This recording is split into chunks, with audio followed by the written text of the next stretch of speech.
j'y vois comme une forme de fétichisation de l'organisation syndicale. Là où on pourrait parler de la démocratie. Mais je le dis, pourquoi ?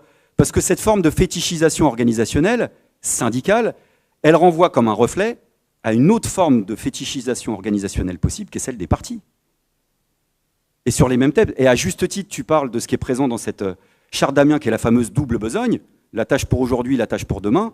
Derrière la double besogne, il y a en réalité une notion marxiste qu'on doit à Marx, qui a fait couler beaucoup d'encre et créé bien des polémiques, que Marx en réalité développe assez peu, enfin pas entièrement, qui est la fameuse double nature de la conscience de classe, qui développe en 1846-1847. Il recycle une partie de la philosophie d'Hegel sur la thématique de la conscience de classe, on va dire. C'est-à-dire, en gros, il y a une conscience en soi et il y a une conscience pour soi. La classe en soi, la classe pour soi. La classe en soi, pour faire vite, c'est la classe qui existe objectivement dans son rapport à la domination. Il dit le prolétariat face au capital.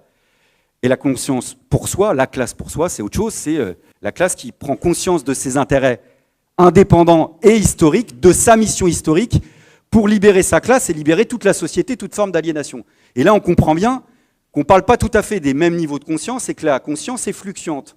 Pourquoi je vous parle de ça ? Parce que ça concerne une histoire politique qui nous concerne dans notre famille à nous.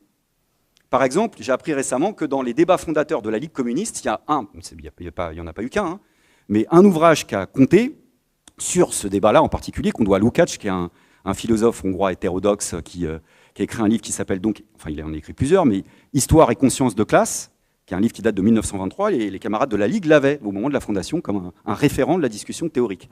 Et lui, il recycle ça à sa manière sur une notion de conscience attribuée ou de conscience imputée, adjugée, peu importe le terme, et puis de conscience empirique, c'est-à-dire en gros un décalage entre, on va dire, la conscience réelle et la conscience possible, pour faire vraiment très schématique.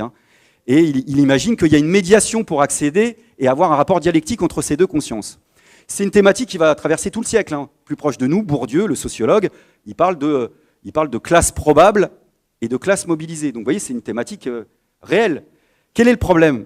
C'est que si vous pensez, à partir d'une conception prétendument léniniste du parti, et plutôt mal dégrossie, qu'il y a ces deux consciences de classe, vous pouvez arriver à une forme de fétichisation partidaire, qui consiste à dire la conscience en soi, c'est quoi ? C'est le basique, c'est au syndicat, donc passe décisive à Muriel, c'est à elle de faire. Et la conscience pour soi, c'est quoi ? C'est du sérieux, c'est la politique, c'est le parti, c'est l'avant-garde, c'est à nous de le faire.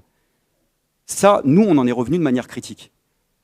Il s'agit de trouver une relation... Et là, je termine là-dessus, je vous invite à relire tout ce que notre camarade Daniel Ben Saïd a écrit, précisément au nom d'une autre conception léniniste qu'on pourrait tirer pour aujourd'hui.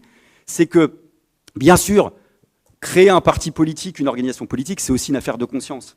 On cherche à faire vivre un intellectuel collectif qui cherche à traverser sur la base d'expérience les aléas, les fluctuations, et raisonner ensemble. Mais, pour nous, la politique, c'est pas d'abord et avant tout une affaire de pédagogie.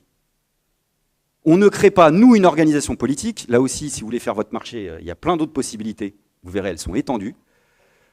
Pour expliquer au prolétariat ce qui se passe et hisser le prolétariat à la bonne conscience de classe. Ce n'est pas notre conception de la politique. On n'est pas là pour ça. On a une autre idée. Et Daniel insiste sur une idée qu'on doit à Lénine, pour le coup. Et paradoxalement, c'est de penser aussi l'autonomie et l'indépendance de la question politique. Et pas simplement syndicale. C'est que pour nous, la politique, c'est pas que politiser la question sociale. C'est pas que politiser les luttes économiques. C'est aussi savoir saisir un événement, un instant, qui peut faire dérailler la société et qui n'est pas forcément des grèves. L'affaire Dreyfus, en son temps, une guerre coloniale, un scandale, une affaire qui fait vaciller une crise de régime. Et là, c'est comprendre qu'il y a un événement qui peut surgir, qu'il y a une fenêtre de tir qui s'ouvre, et là, on espère qu'une organisation politique puisse nous servir à accumuler une stratégie qui nous permette de faire en sorte que toutes les forces sociales et politiques s'engouffrent dans cette fenêtre de tir pour chercher à renverser ensemble l'ordre dominant, sur la base de discussions programmatiques, etc. Et c'est d'autant plus important, et ce sera vraiment mon mot de la fin, que Daniel insiste sur autre chose qui, moi, m'a troublé en le relisant récemment, en disant, quand bien même on arrivera à faire le socialisme, et évidemment qu'on arrivera à le faire, je n'en doute pas, quand on aura fait la révolution, autrement dit, amis et camarades, la politique ne va pas s'éteindre. Le social ne va pas s'éteindre. Les questions de genre ne vont pas s'éteindre, en tous les cas pas comme ça. Les questions écologiques ne vont pas disparaître. Et il insistait sur une certaine conception à la fois très institutionnelle et parfois un peu libertaire, en tous les cas pour certains, qu'en gros, le socialisme, ce serait, une fois qu'on a fait la révolution et qu'on s'est débarrassé de tout, plus que la bonne administration des choses. C'est pas ça. C'est penser les contradictions et les débats. Donc c'est penser une autre question stratégique sur laquelle j'imagine qu'on reviendra un jour, c'est-à-dire la question de la démocratie.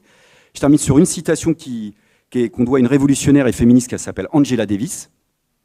Je me prenais la tête en disant mais c'est quoi ces histoires de conscience, parce que des fois c'est pris de manière philo un peu pompeuse et on n'y comprend rien, mais en même temps ça nous parle.